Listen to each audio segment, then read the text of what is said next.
All right, here we are, guys, back for another guide for the expert division. This is going to be for the more advanced ball and club guides. So let's jump in real quick, take a look. What is the first hole? This one should be good. I'll probably use this bag. You know, it's more of a layup shot off this first. You really don't need much club. There's really nothing you can really risk with the wind that they gave us. So more so than anything, we'll just focus on precision. That's the QB. So that's all we'll be using for this first one.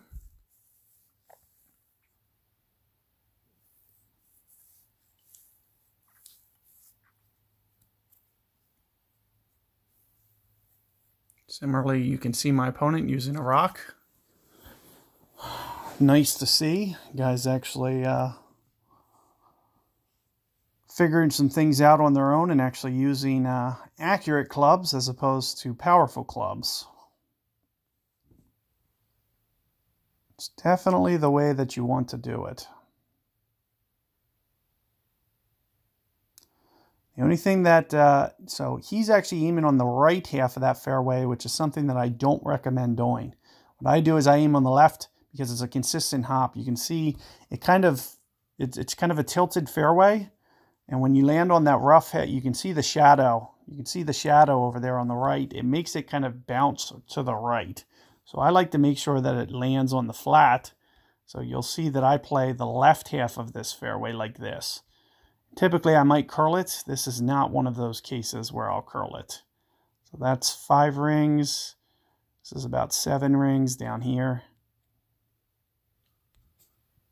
And you can see that I'm pointing at an angle. It's because we're moving to lower ground. Anytime you move the ball down to lower ground, it's going to kind of short. It's not going to land quite as far. So because of that fact, you know, I kind of changed the way that I set up my aim here. But you can see that I can easily put it up here into a feasible, you know, very good position for a good chance here without getting too aggressive at all. It looks like only, wow. So what I would do is I would flip my spin the other way. You can see my opponent's using right spin. That actually makes it tougher. What I would do is I would just kind of intentionally aim up here and kind of angle it to the left a little bit better. This is going to be a little bit, you know, it kind of makes the angle for it to hold in the fairway much tougher when you do it the way that my opponent just did. So it's much better to take that spin and just kind of angle it the direction of the fairway. So I'd use 2 or 3 left spin and just kind of intentionally put it over here. You don't even need to get aggressive on the bunkers to still get your birdie. What I do like about here is 4.5, somewhere in there on the spin. Other than that, I usually put the ball guide. Just going to line it up kind of maybe just a little bit to the right because it is going to hop just a little bit forward. Other than that, we will go maybe about 9-ish rings in this case, just a little bit less than 9. So right about there, 8.7-ish rings. Oh, come on. I'm so fed up with this, getting the great ball. Oh, wow, look at this, and it's actually going to come in. Are you kidding me? There's no way. But there you can see with the alignment, very lucky with that shot. I can't believe it great balled.